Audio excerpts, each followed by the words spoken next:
লাবু ফ্লোটের পক্ষ থেকে আশিক দেওয়ান এই মাত্র আপনাদের সামনে নিয়ে আসছি। আমার এক ভাই অনেক দূরে থেকে আসছে, আমার ভাইয়ের মুখে আপনি শোনেন যে আমার ভাই এই লাবু ফ্লোটে আসছে, কি কি প্রোডাক্ট নিল এবং তার অনুভূতিটা কি। ভাইয়া নামটা বলেন আর আপনার অনুভূতিটা বলেন। আসলে আমি অনেকদিন থেকে আসলে আমি এখানে আসতে চাচ্ছিলাম।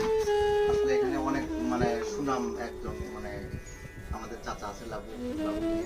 অনেক সুন্দর সুন্দর তার জিনিস মানে খুব সুন্দর, আমার খুব ভালো লাগে। আমি এখন শেষমেশে আসছি, আসার পরে আমি তার কাছ থেকে একটা ইউকুলেলে নিচ্ছি। আর এই হচ্ছে আপনার- ইউকুলেলে, হ্যাঁ। জি, এটা 26 ইঞ্চি ইউকুলেলে নিয়েছে, আমি আপনাদেরকে একটু দেখাচ্ছি মাত্র। ইয়ামাহা 26 ইঞ্চি, একদম ব্যাক বেল্ট সহ সব 26 ইঞ্চি, খুব সুন্দর। হ্যাঁ। আর একটা বাঁশি নিয়েছে, সেটা হলো ডি শার্পের, একদম বেইজ বাঁশি, এটাও ডি খুব শার্প। সুন্দর, সাইন করা, হ্যাঁ ধরেন। সাইন করা। আরেকটা নিচে ই মিডল,